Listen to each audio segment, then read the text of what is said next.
We have an interview coming in from Sheriff Stone with more on some of the damage that they are seeing right now.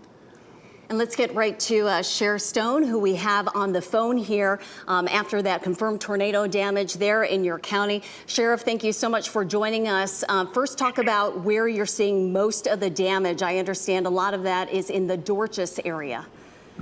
That is correct. Between NC 43 and the Red Oak community and I-95. I would like to first urge the public, please do not be getting out riding and assessing damage. We've got the Nash County Sheriff's Office cut team, which is a small component of our office that goes out and tries to clear the roadways. And if there's houses that need emergency power and stuff, if it's not on power lines and access to the driveways, they're out trying to clear areas so that the elderly and things of that nature can get in and out to get where they need to go.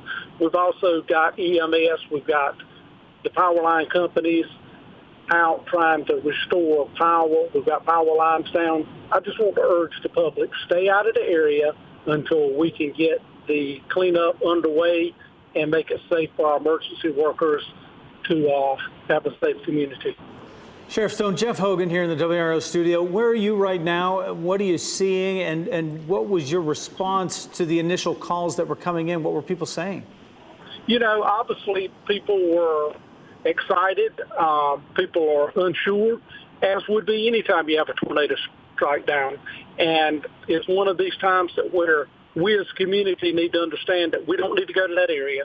We've got emergency personnel that are in those areas trying to clean it up, and you're a hazard when you're on the road in these unsecure areas, and also it takes away from us being able to clean up and to assess damages and help the public. And Sheriff Stone, it appears that the storm, that cell, is moving north-northeast. So about 20 minutes ago, it was certainly wild where you were. Talk about what you saw where you were. You know, obviously we have trees down. We have houses that have problems. We've had calls for injured person, elderly lady at a house, and debris down and trees down. The typical things that you're going to see from 85-mile-an-hour winds, power lines down, and that's the most hazardous thing. And as we all know, the most significant time for somebody getting hurt is after the storm and not before the storm. So, you know, the hazard's not over until we get it cleaned up. And I just want to urge people, stay away from the area. If you're in a home and you're secure, power lines, some of them may still have power. Don't be out in that until it's cleaned up. Well, we certainly want to echo your sentiments about people staying safe, getting in their safe place. It has passed that area now, the storm speaking anyway, but now cleanup and recovery, things like that, getting out there. How do you deploy your deputies at this point now? Do you send them straight to where you're getting the most calls? Well, obviously, any time in law enforcement, and that's one of the great jewels of finding a law enforcement officer, they go to danger. And as soon as the calls started going in, they're the ones that respond to it. They're going to continue to go, but we have a smaller unit that is a group of our deputies that are trained in chainsaw and cleanup, and they're going to that area now to help clean up the roads and open the roads that they can. And this is obviously in partnership with DOT and the power companies. It's just a group effort to make it a whole lot quicker to restore energy and get our roadways open back up. And Sheriff Stone, you're getting damage reports. Have you gotten any reports of injuries? What do we know about those? We have got injuries, but I want to reiterate again, most of the injuries come after the storm has left and people are out trying to clean up, or they're sightseeing and the area is unsecure. So that's one of the things we need to pay attention to is don't get out on the roads until we get it cleaned up, and make sure that if you are at a home and you see a power line down, don't go around that power line. You don't know if there's power there or not. Somebody down the road could have a generator hooked up and it could be backfeeding, and obviously you're subject to electrical shock. Well, we certainly are are thinking about the folks who have a lot of damage to clean up.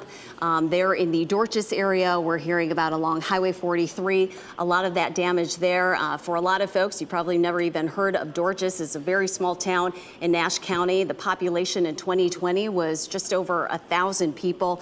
We are also getting reports of damage at the Pfizer building in Rocky Mount, and then Nash Public Schools. They have summer classes in session, and we're told that they are holding the buses for now until the weather situation stabilizes there before they let students get back home. Sheriff, you're also using social media as well to alert people what's going on? We are. Our social media account is always up to date and active. You can go to Nash County Sheriff's Office page, and we're giving updates throughout the day. Well, these are some pretty amazing pictures we're seeing coming into our studio of what is happening in your county there. Certainly, we appreciate the time. I know you have a lot on your hands right now, and thank you so much for joining us and giving us an update and letting our viewers know exactly what's happening in that area and exactly what they should be doing and should not be doing. Of course, we're going to... Sheriff Stone, thank you so much for your time, and this is exactly why we are staying on the air with you until this threat passes with this tornado warning for our northeastern counties. Our producer was letting us know about another damage regarding an 18-wheeler. If you can talk to us about that really quick and where that is. An 18-wheeler and 2 SUVs. There's some response services there. Damaged by debris. Ambulance getting there to try to help out because it's been damaged by debris. Those